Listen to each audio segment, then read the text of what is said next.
Pertama sekali, kita perlu mengetahui apakah kepentingan mitosis.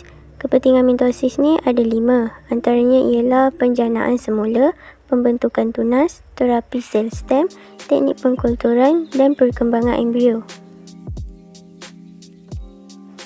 Untuk teknik penjanaan semula, ia bermaksud keupayaan pada bahagian-bahagian pada sesetengah organisma untuk tumbuh menjadi individu yang lengkap. Sebagai contoh, organisma yang melakukan penjanaan semula ialah tapak Sulaiman, cacing pipih dan cicak.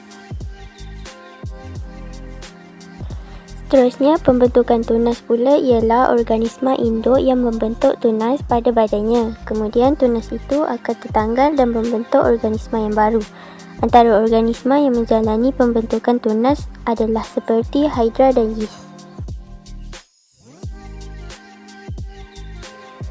Kepentingan mitosis yang ketiga ialah terapi sel stem.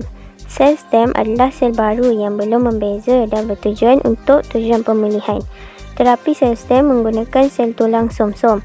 Misalnya, kaedah rawatan yang dikenali sebagai pemindahan som-som tulang bagi pesakit leukemia.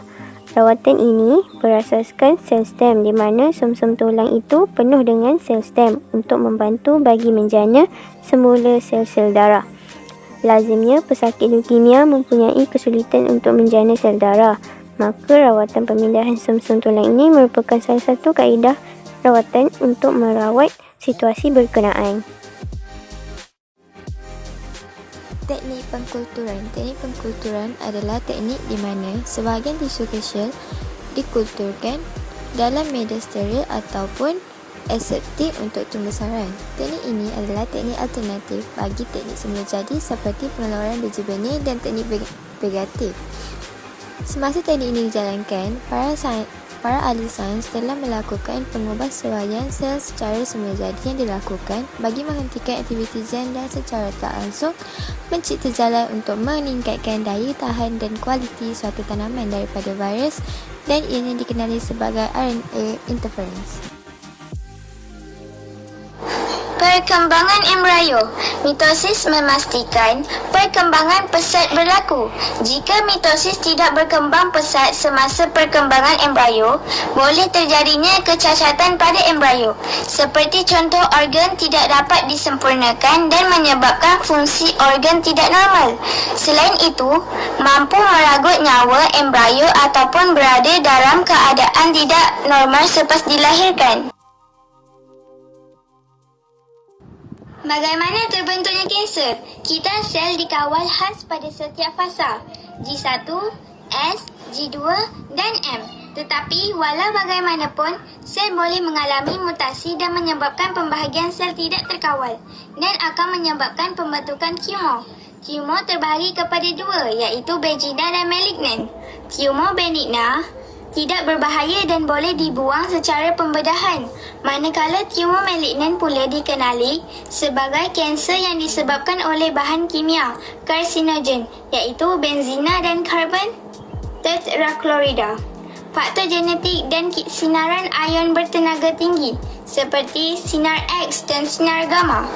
Hal ini menyebabkan sel-sel membahagi secara berterusan dan terjadi tumor seterusnya. Kanser yang boleh merebak dan memusnahkan sel-sel normal di sekitarnya. Sel kanser ini tidak boleh dikesan pada peringkat awal, akan menyebabkan kerosakan pada organ dan akhirnya membawa maut. Seterusnya, soalan dan penerangan. Soalan ketujuh, sel kanser terbentuk selepas sel normal terdedah kepada faktor Y. Soalan A, terangkan pembentukan kanser. Sel kanser terbentuk apabila mutasi berlaku di dalam DNA satu sel normal.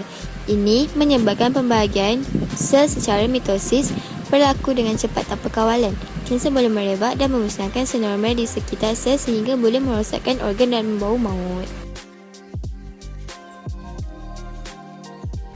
Seterusnya, soalan B. Nyatakan dua contoh faktor Y yang menyebabkan pembentukan sel kanser.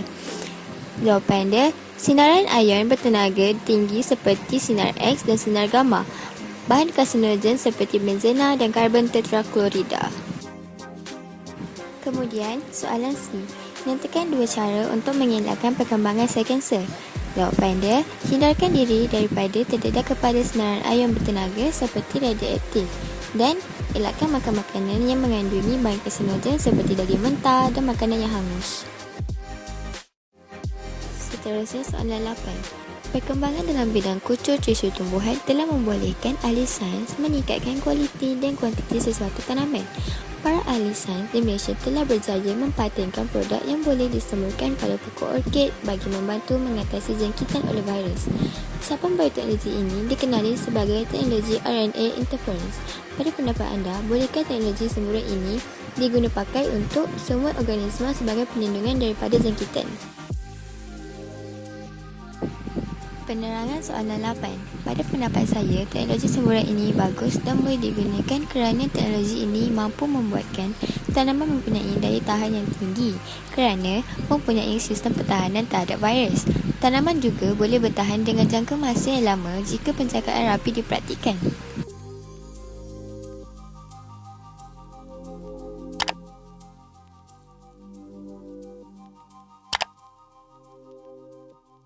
Thank you for listening. Thank you for